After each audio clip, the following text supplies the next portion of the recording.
So welcome back everyone to Better Together as One. I am here with the lovely Annette, the food director here at the Georgetown Breadbasket. Welcome, Annette. Thank you for having me. Thank you for having us. So talk to us about what your role is in this incredible place here. Well, as the food director, I am primarily responsible to make sure that we have food to give out to our clients in Georgetown.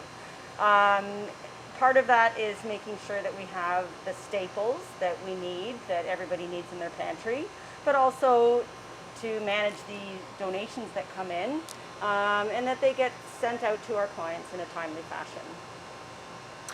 So I think, I've never been here before, and I'm incredibly blown away with how organized this is. I mean, it really, really is. And I think, with us dealing with COVID in the last 6 months, we talked about this, that it's really taken a toll on many within the community. So how have you seen that affect you here? Well, we definitely saw an increase in numbers at the beginning of COVID. Normally we get about 30 to 35 new clients in the first sort of 4 to 6 months, and this year we had over 130. So that is huge in terms of the amount of food that we process.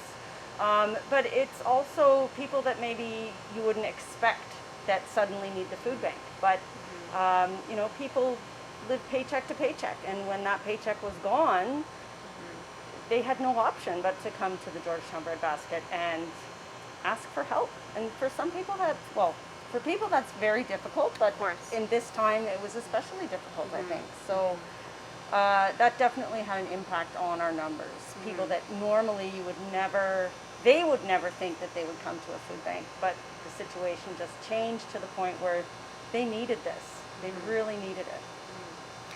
Well, and amazing that the community has something like this to support, for sure. Food being such an important thing, and I do see you've got baby food here, and you've got an array of items, which is quite amazing.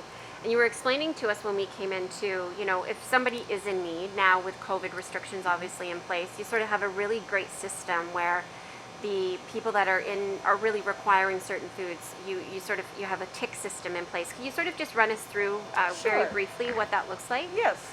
Prior to COVID, we run a shopping model. So clients would come in and they would shop just like at a grocery store with a volunteer and take the items that they will use.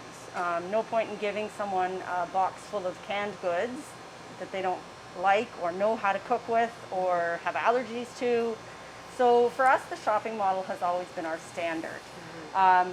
With the changes from COVID, clients are no longer coming into the facility, so we've had to manage that a little differently.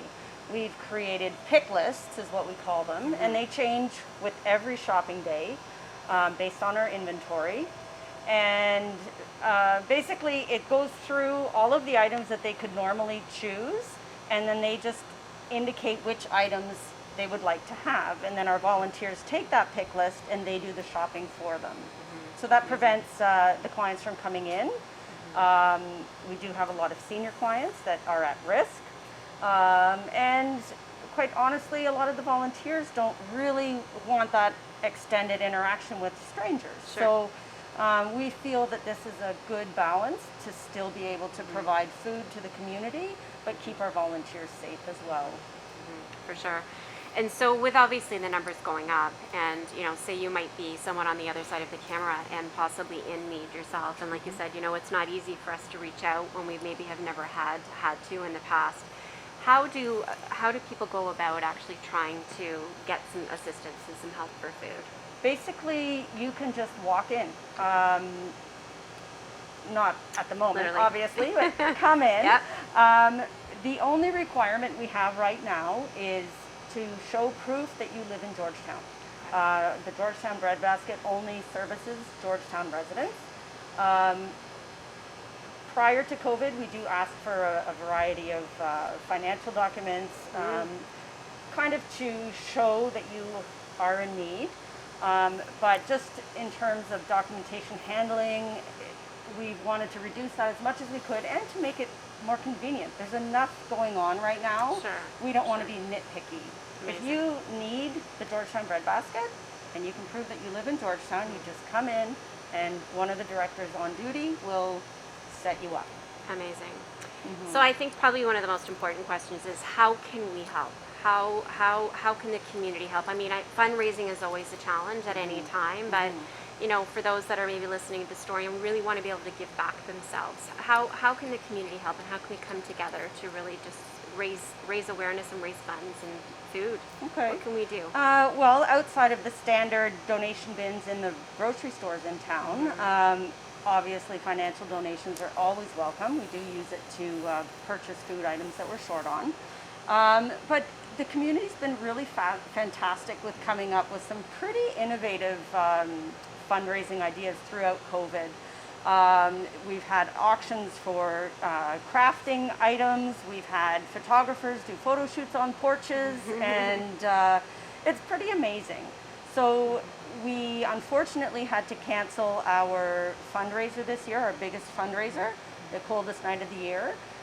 We just felt that it wasn't an appropriate time with the unknowns of large gatherings. Yeah. So it's really important for us to find other innovative ways of helping us raise funds.